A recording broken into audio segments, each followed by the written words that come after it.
So after I assess and check my patient's glucose levels, if they fall within certain points of the sliding scale, then I would administer certain units of insulin.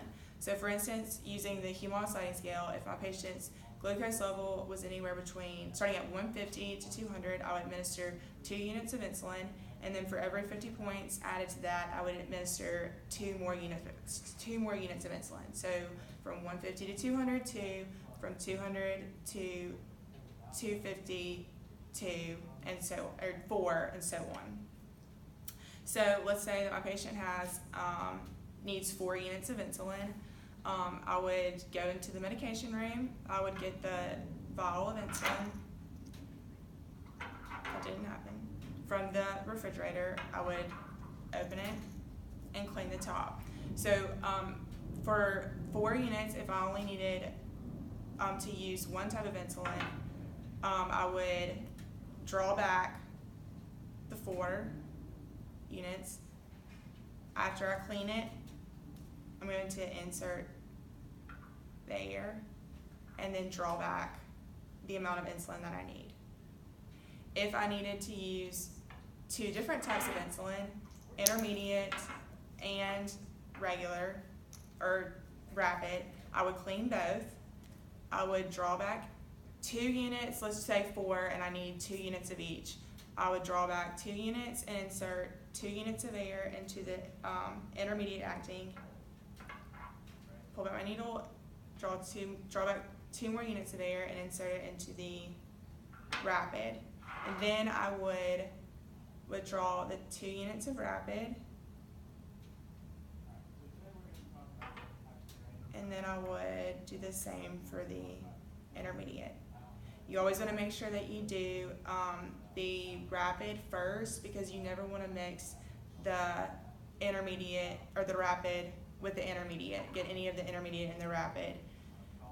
So after I do this, I would make sure that I recap my needle, and then I would go to another nurse, another registered nurse, and have her assess the amount, double check and make sure. It's really important that you have another nurse double check, because insulin can be so potent, and it's so important that you double check anytime. So I'm all clear with my nurse. I'm going to go in my patient's room, put on my gloves after I've made sure to wash my hands.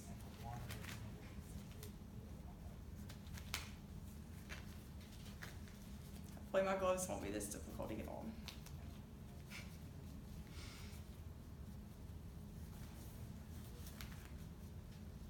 Alright, then I'm going to, before I did this, I'm going to look at the nursing notes and see, or the chart, what's it called for us? Anyway, I'm going to see what site was used previously on the patient. If the site was last used, or the last site was used was the thigh, the right thigh, I might choose the left thigh this time. You just always want to make sure that you rotate sides. So you can use the back of the arm, the thigh, the abdomen. I've only in the hospital have ever done it in the abdomen. And you just want to make sure that you're doing it in the subcutaneous tissue. 2 inches is from the belly button. So for this patient, they had it last in the left side of the abdomen, so we're going to use the right side. I get my alcohol prep and I make sure that I clean the area, that it's all clean, let that dry, and then this is my patient's abdomen.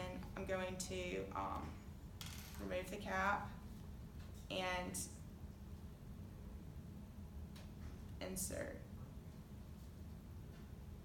And then I'm going to recap, or use the quick, what's it called? The safety recap before I go and throw it away in the sharps container.